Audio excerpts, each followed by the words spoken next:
आज तो एकदम जौहर लागत तारू हो। आवा चाट के मर जा।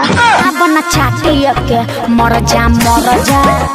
भाई लोग नमस्कार, आप लोग कैसे हैं? आशा करता हूँ कि आप सब बहुत ही अच्छे होंगे। जी हाँ दोस्तों, आप सभी को बता दूं कि आपके चाहता singer global star Khesari Lal Yadav ji ने आप सभी के लिए बहुत ही हाल लगा ना आप लोग के बीच लेकर आ रहे हैं। जी हाँ दोस्तों, जिस गाने का नाम है लड़की के चक्कर में। जी हाँ तो बहुत ही हाल गाना, जहाँ तो नंबर 1 ट्रेंडिंग में चलने वाला गाना है। जहाँ दोस्तों कल सुबह में, जी हाँ तो कल सुबह में S4U भोजपुरी, जी हाँ दोस्तों S4U भोजपुरी पे आप लोगों को ये सॉन्ग देखने को मिलेगा। जहाँ तो बहुत ही हाल लगा, जहाँ तो बवाल सॉन्ग है, नंबर 1 ट्रेंडिंग में चलने वाला गाना है। जहाँ तो आप सभी को बता दूं कि इस सॉन्ग को गाए हैं आपके चाहता singer global star Khesari Lal Yadav ji. Music सजाए गए आर्या शर्मा। जहाँ तो और गीत लिखे हैं पवन पंडित जी ने। जहाँ तो पवन पंडित बहुत ही हाल गाना है। जहाँ तो कल सुबह में S4U भोजपुरी पे जहाँ तो आप सभी को ये सॉन्ग देखने को मिलेगा। जहाँ तो बता दूँ कि अगर आप हमारे चैनल पर नए हैं तो प्लीज़ चैनल को सब्सक्राइब कर दें, ताकि भोजपुरी में सबसे पहला न्यूज़ आप लोगों को पास पहुंच जाएगा। जहां तो सबसे पहले हमारे यूट्यूब चैनल पर डलाता है, तभी किसी पे डलाता है। यहाँ तो नंबर 1 ट्रेंडिंग में चलने वाला। जहां